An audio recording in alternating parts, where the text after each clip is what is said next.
his last name. Do it. Silly mice. Say what? Say what? That's what I said.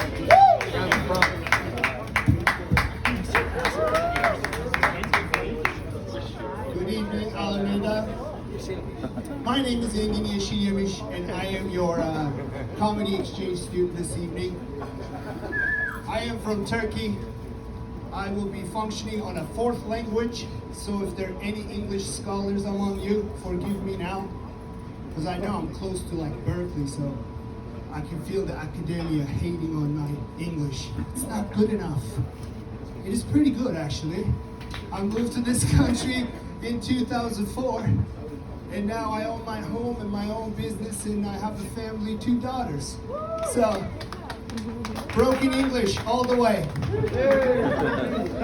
As an immigrant, I hate immigrants, certain type of immigrants. I hate the type of immigrants who like to bring what they ran away from to the United States. I'm like, don't do that, man. Don't do that. You just ran away from it. Because at this time in our lives, we're ready to tell each other to fuck off, right? So easy. Fuck off. Fuck off. I don't agree with you. Fuck off. You don't agree with me. Fuck off. Do you know why we can do that? Because nothing happens to you. Nothing happens to you in the States when you tell someone to fuck off. Good luck telling someone to fuck off in Turkey. They'll kick your fucking head in. And they'll laugh at you. And they'll make fun of you too. Fuck off, fuck off. What's your name? Fuck off. They'll make fun of you. So we're competitive. That's another thing I hate about immigrants. The other day I got picked up by a Syrian taxi driver. He found out I was from Turkey. And then immediately we got into the competition of who's the better Muslim. Of course, due to my great education that I got in Turkey, my English was so much more superior. So Turkey, 1, Syria, 0. And he started questioning me about our tradition in Ramadan. He said, is this true? I can't make a Syrian accent, so I'm just going to continue with my own accent.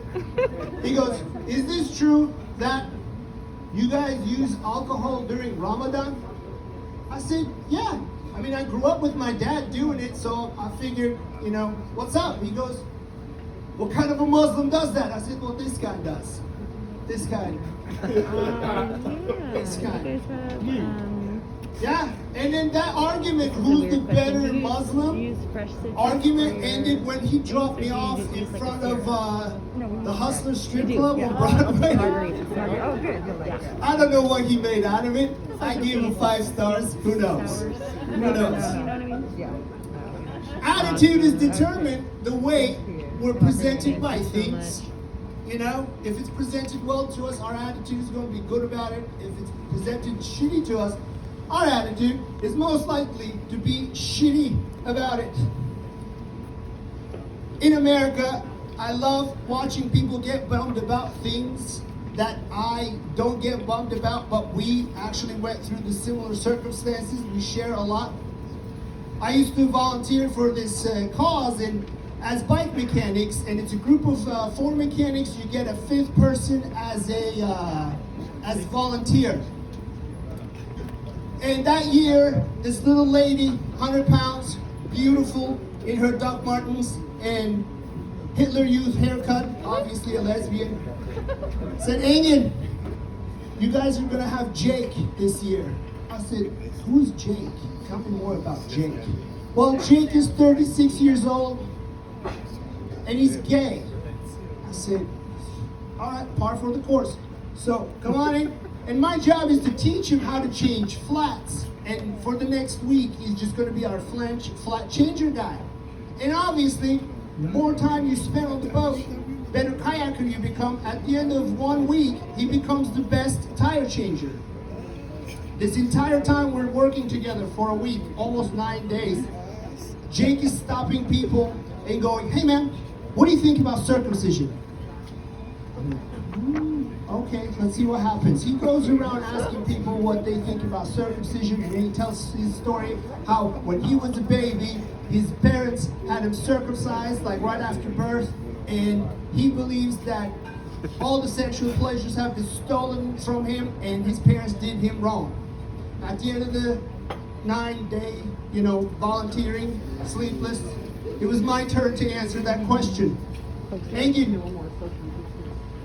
what do you think about circumcision? I said, well, Jake, thanks for asking. Until you asked me about circumcision, I have not thought about my own circumcision. But you see, the way circumcision was presented to me, it was our first step towards manhood. They put a bedazzled cape on me and gave me a bedazzled fez with a bedazzled cane and treated me like a king, driving me around in a convertible Cadillac with the band playing. He goes, really? Right after birth? I'm like, no, bitch. I got circumcised when I was 10. You see, our stories are different, but also the same. And somebody's right might be your wrong, or your right might be somebody's wrong. But many people get around wrong things as well as good things. Be on the good side of things. My name is Engin Yeşilyemiş, and thank you for having me.